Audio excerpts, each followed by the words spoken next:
If we freedom fighters do not get united to end dictatorship, dictators will get united to end us and democracy. On October 3rd, 2022, the Human Rights Foundation held a one-day conference at Town Hall in Midtown Manhattan, bringing together political activists from around the world. Thor Halvorssen is the organization's founder and CEO. The United Nations is a massive club for dictators. The rich, powerful, and corrupt get together in Davos. Well, some of the world's bravest people get together at the Oslo Freedom Forum. They then start trading ideas. Syria, China, Zimbabwe, Hong Kong, Russia. Human rights is basically limits on government power. What are these things that are above a government and an election? And that's what we refer to as civil and political rights. We focus on freedom of expression, the freedom to enter and leave your own country, freedom from slavery, freedom from arbitrary detention, so due process, freedom from torture. Reason spent the day backstage talking to the participants and organizers about the Human Rights Foundation's mission of building a united community to counter rising authoritarianism around the globe, and about the group's radical goal of pressuring Western democracies to cut human rights abusers like China and Saudi Arabia off from the global economy. The Crown Prince just received the equivalent of political fellatio from President Biden. The dictator proposed to me. He decided to inflict pain by drugging and raping me.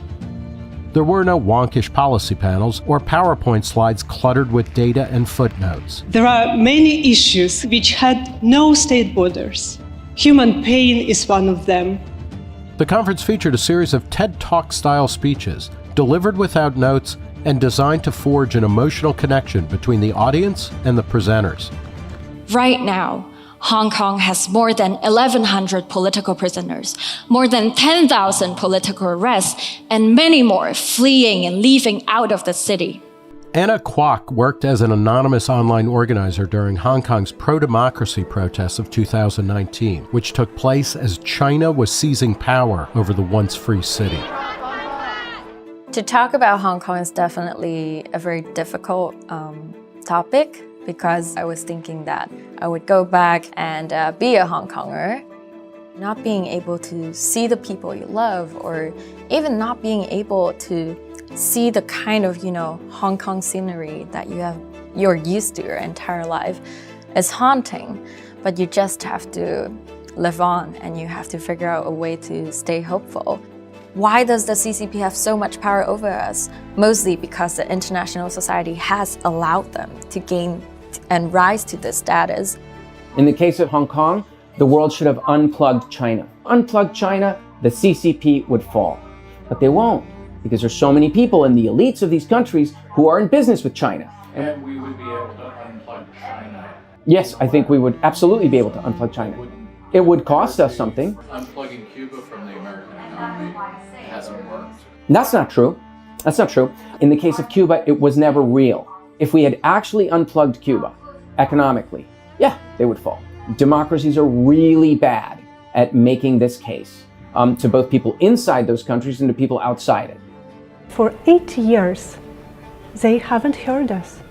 We sent millions of reports about torture, sexual violence, ill-treatment, and killing civilians in occupied territories.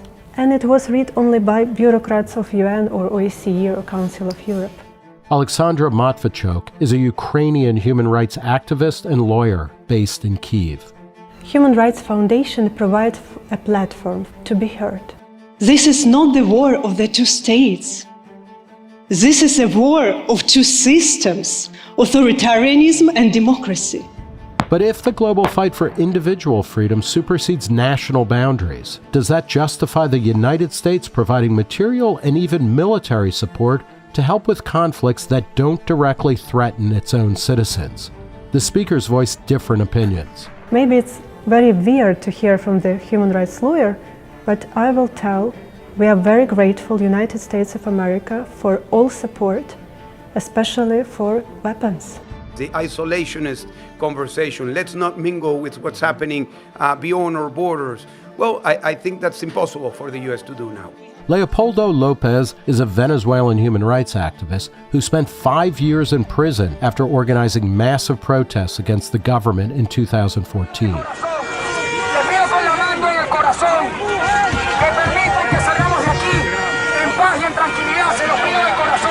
I don't think the Americans really have a choice. They either defend and promote freedom inside and outside their borders, or they will lose freedom inside their country. Does that mean military force? Does it mean trade? Does it mean sanctions? Does it mean more economic and cultural engagement? I think it means it could mean all of the above. In Ukraine, it's not just a battlefield, it's a front line of the eternal war between freedom and tyranny. Former world chess champion Garry Kasparov is the chairman of the Human Rights Foundation. United States and European powers graciously offered Mr. Zelensky and his government an escape route. I do not need a right, I need ammunition. This is a message that is heard from every freedom fighter, every dissident. Now, of course, we're not always asking for actual bullets, but for any kind of support. People say, oh, you oppose dictatorships and you are a neocon. You oppose dictatorships and you want to go to war with these dictatorships. I'm not asking for boots on the ground. I'm not asking for an invasion of any country. The problems of Venezuela should be solved by Venezuelans. The problems of Russia should be solved by Russians. What we should do is at least encourage them. I want to encourage them. What are you expecting from the West or from countries or organizations outside of Iran? What can they do to further the cause of freedom in Iran?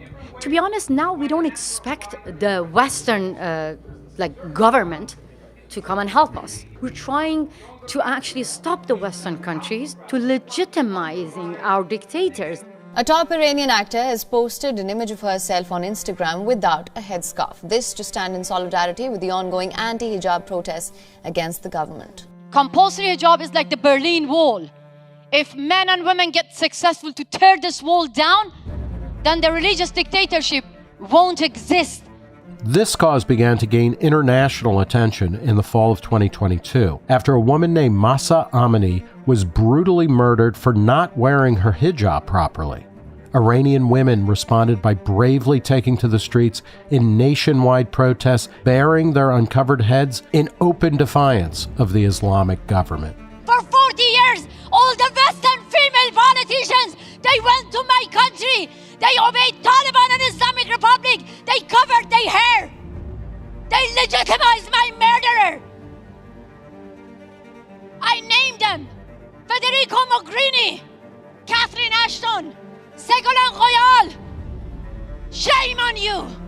We were fighting like lonely soldier, With now we are not alone. When I see that Garry Kasparov has been fighting for years and years against Putin, Leopoldo Lopez has been fighting against Maduro and many other activists, it just gives me power that I'm not alone in this battle.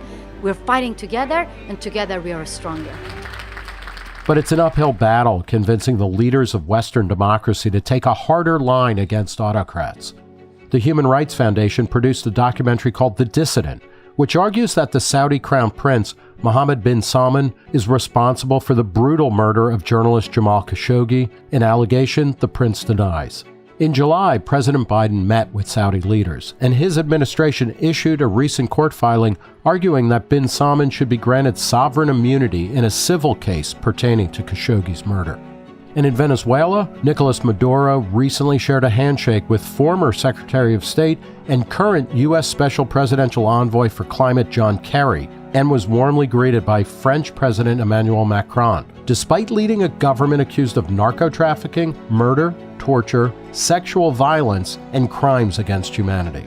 I completely reject the assumption that we have lost because to me, it's not a battle that is finished. The dictatorship is really strong and we need generations of determination, of power, of consistent effort to make actual change.